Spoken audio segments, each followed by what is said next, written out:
जय हिंद, जय भारत। मैं रेबल सदानंद पति। भाई और बहनों, आज आप सबके बीच, मेरे पीछे आप देख सकते हैं नयति मेडिसिटी। इस वक्त मैं हूं मथुरा में। भाई और बहनों, बहुत आकस्मिक दुर्घटना के लिए मुझे आना पड़ा।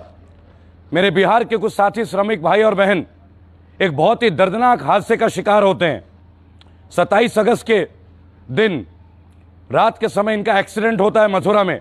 बहुत ही भीषण एक्सीडेंट, एक ट्रक के साथ एक डबल डेकर बस के, जो आप काफ़ी सारे समाचार पत्रों में और चैनलों में देख चुके होंगे।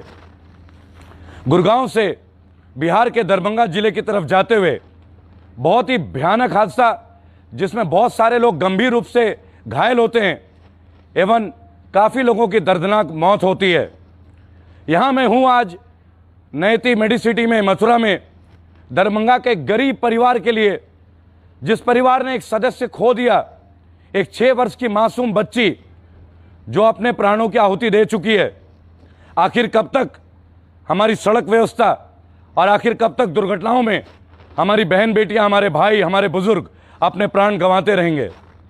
मैं धन्यवाद देना चाहूँगा नयति मेडिसिटी के तमाम स्टाफ को और उन लोगों को, विशेष तौर पे कुछ स्वयंसेवी संगठन और हमारे साथी पत्रकार परवेश जी, जिन्होंने बहुत सहायता की इस पूरे परिवार को।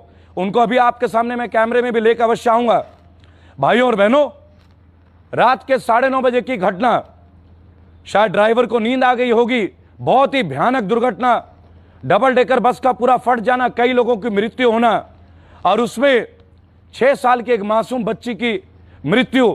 बहुत ही दर्दनाक तरीके से उनके पिता, उनकी माता और उनके भाई, एक ही परिवार के 4 सदस्य आते हैं आईसीयू में। एक अपनी जीवन के प्राणों से हाथ धो बैठती है, बाकी तीनों जो आईसीयू में है। मैं रेबल सदानंद पति आज आपको इस वीडियो के माध्यम से सबसे पहले बिहार के सरकार और केंद्र की सरकार और नीतीश कुमार जी से मैं आह्वान करूंगा कि आपने लॉकडाउन में क्या किया, नहीं किया, मैं नहीं जानता। आपने मजदूरों के लिए क्या किया, नहीं किया, मैं नहीं जानता। पर आखिर कब तक मेरे मजदूर भाई बहन बच्चे सड़क पे यूं ही मरते रहेंगे? अस्पताल वालों को मैं पुनः शुक्रिया दूंगा जिन्होंने अभी तक कोई चार्ज लिए बगैर इनका ट्रीटमेंट किया। लेकिन 4 लोगों की ट्रीटमेंट, 3 लोगों का आईसीयू में आना, और मेरे हाथ में बिल है जो कि लाखों में है। इसके ऊपर संदर्भ में विस्तृत बातें होंगी, लेकिन जब बिना पैसे लिए अस्पताल के स्टाफ ने इनको जो सहायता प्रदान की, वो बधाई के पात्र हैं। भाई और बहनों, मथुरा के स्वयंसेवी संगठन, और फिर से मैं परवेश जी का नाम लूंगा, जिन्होंने आकस्मिक और विषम परिस्थितियों में भी, रात में भी ब्लड का इंतजाम करके दिया, वो भी इस कोरोना काल में। कौन कहता है कि चोट और हादसे सामुदायिक होती है? ये बड़ा सेकुलर होता है। ये एक्सीडेंट धर्म जाति नहीं देखता, धन दौलत नहीं देखता। लेकिन बहुत दुख होता है जब कोई गरीब का घर, जिन लोगों का मैं नाम लेने वाला हूं, श्रीमती अख्तरी खातून जो भी आईसीयू में है, मोहम्मद शकील जो कि आईसीयू में है, और मोहम्मद मुन्ना, एक ही परिवार के सदस्य, और इनकी छोटी बहन, मासूम बहन, इस घर की बेटी अब इस दुनिया में नहीं रही। और आपको क्या कहें कि किस तरह से उनका कब्र का इंतजाम किया गया है। प्रशासन की ओर से कोई भी मदद नहीं मिली है। मैं माननीय मुख्यमंत्री उत्तर प्रदेश श्री योगी आदित्यनाथ से विनम्र निवेदन करता हूं कि मुख्यमंत्री राहत कोष से इस परिवार की तुरंत सहायता की जाए। मेरे हाथ में ये तमाम बिल है, लगभग 6 लाख रुपए का बिल है, और अभी भी वो बिल बढ़ रहा है क्योंकि अस्पताल प्रबंधन भी निरंतर तौर पे इनकी सहायता कर रही है। लेकिन इन विषम परिस्थितियों में ये गरीब बच्चे क्या ये कर पाएंगे? क्या ये पैसे दे पाएंगे? इस वक्त मेरे साथ नयति अस्पताल के जो डॉक्टर है, डॉक्टर दीपक गुप्ता, मैं उनको आपके बीच में लाना चाहूंगा।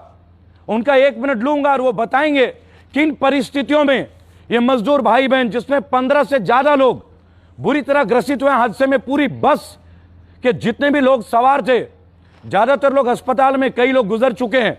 लेकिन जिस परिवार के लिए मैं आज यहां पे आया हूं, और तमाम उन परिवार के लिए, ये हिंदू और मुस्लिम की बात नहीं है, ये बात है हमारे देश के गरीब मजदूर भाई बहनों की। मैं उन सब के लिए आवाज उठाता हूं। भाई और बहनों, आप मुझे देखते हैं, रेबल सड़क पे होता है। मैं माननीय डॉक्टर दीपक गुप्ता को आमंत्रित करूंगा कि वो केस के बारे में हमें अपना 1 मिनट दें। थोड़ा इधर आ जाए डॉक्टर साहब, बताएं डॉक्टर साहब।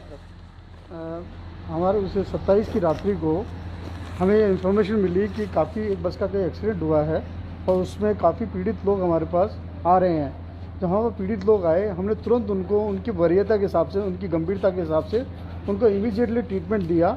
उसमें से जो कुछ पेशेंट थे, हमारे 2 पेशेंट काफ़ी सीरियस थे जी, और उनको इमीडिएटली उनको वेंटिलेटर पे भी रखा। उनके सारे इन्वेस्टिगेशन हुए और इमीडिएटली सारा मैनेजमेंट चालू करके हम लोगों ने तुरंत उनको एडमिट किया क्रिटिकल केयर के अंदर।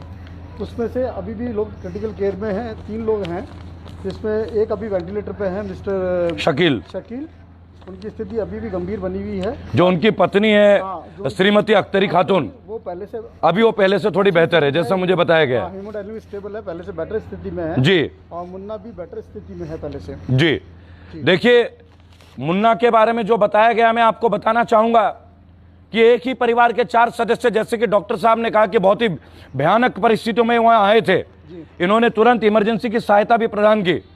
दीपक जी, डॉक्टर साहब, मैं आपसे पुनः आऊंगा बीच में, अगर और मुझे कोई इन्फॉर्मेशन चाहिए होगा उसके बारे में मैं पुनः लोगों को अवलोक करूंगा। आपका बहुत धन्यवाद जो आपने मुझे अपना समय दिया।